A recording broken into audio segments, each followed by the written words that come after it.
जब हजरत हाजरा ने दूर से अपने शौहर को ऊँटनी पर आते देखा, उनकी खुशी की कोई हद ना रही।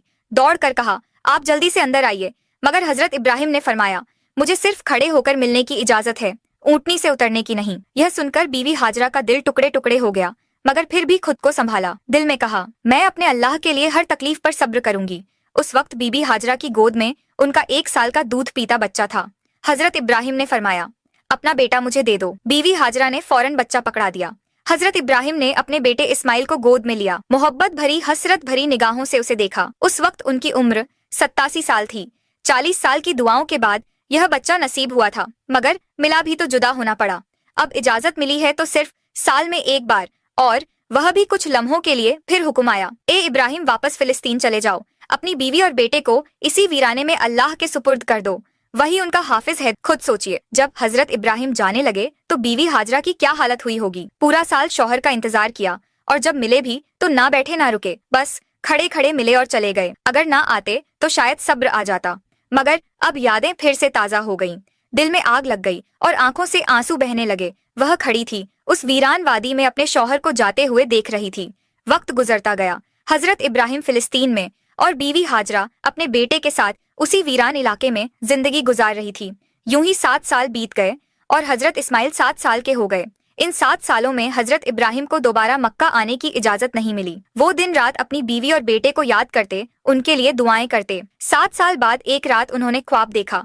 कोई कह रहा था, ए इब्राहिम, अपनी सबसे कीमती चीज अल्लाह के लिए कुर्बान कर दो। यह सुनकर वो घबरा कर उठे। अगली सुबह उन्होंने 100 बकरियां अल्लाह की खातिर कुर्बान कर दी। मगर दूसरी रात फिर वही ख्वाब आया, ए इब्राहिम, अपनी सबसे कीमती चीज अल्लाह के लिए कुर्बान कर दो।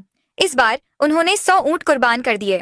तीसरी रात फिर वही आवाज आई। अब इब्राहिम अलैहिस्सलाम समझ गए कि इशारा उनके प्यारे बेटे इस्माइल की तरफ है, क्योंकि उन्हें इस दुनिया में सबसे ज्यादा मोहब्बत अगर किसी से थी तो अपने बेटे से। उन्होंने महसूस किया कि शायद अब मेरा रब चाहता है कि मैं अपने बेटे को उसकी राह में कुर्बान कर दूं। सुबह हुई, उन्होंने एक तेज धार की छुरी ली, ऊंटनी पर सवार हुए और मक्का की तरफ रवाना हो गए। उस वक्त उनकी उम्र 92 साल थी। जरा सोचिए दोस्तों, जिस बेटे के लिए 40 साल दुआ की, जिसे बुढ़ापे में पाया, उसे गले लगाने तक का वक्त नसीब नहीं हुआ, और जब अब मिलने की इजाजत मिली तो यह हुक्म भी साथ था कि जाकर बेटे से मिलो और फिर उसे मेरी राह में कुर्बान कर दो। ऊंटनी का हर कदम उनके दिल पर वार कर रहा था। एक तरफ बेटे से मिलने की खुशी और दूसरी तरफ यह सोच कि उसी को छुरी के नीचे लिटाना है। इधर इस्माइल रोज अपनी अम्मी से पूछते, अम्मा जान, मेरे अब्बा कौन है, कब आएंगे? बीवी हाजरा प्यार से जवाब देती, बेटा परेशान ना हो, एक दिन तेरे अब्बा जरूर आएंगे और फिर हम सब साथ रहेंगे। और आखिर वो दिन आया। हजरत इब्राहिम 1 महीने का सफर करके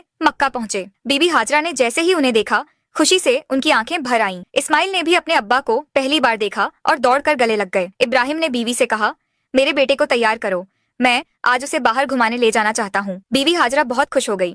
कहाँ उन्हें मालूम था कि बेटे के नसीब में आज कुर्बानी लिखी है। उन्होंने जल्दी से बेटे को तैयार किया और फिर इब्राहिम उसे लेकर मीना की वादी की तरफ रवाना हुए। इस्माइल खुश थे, हंसते खेलते अपने अब्बा के साथ चल रहे थे। इब्राहिम कभी बेटे की मुस्कुराहट देखकर मुस्कुराते तो कभी आंखें भर आती कि मैं उसे कुर्बान करने जा रहा हूँ। रास्ते में शैतान एक जान पहचान वाले शख्स की सूरत में आया। उसने पूछा, ए इब्राहिम, कहाँ जा रहे हो? इब्राहिम ने कहा, एक काम से। उसने पूछा, क्या इस्माइल को जिबा करने जा रहे हो? इब्राहिम ने कहा,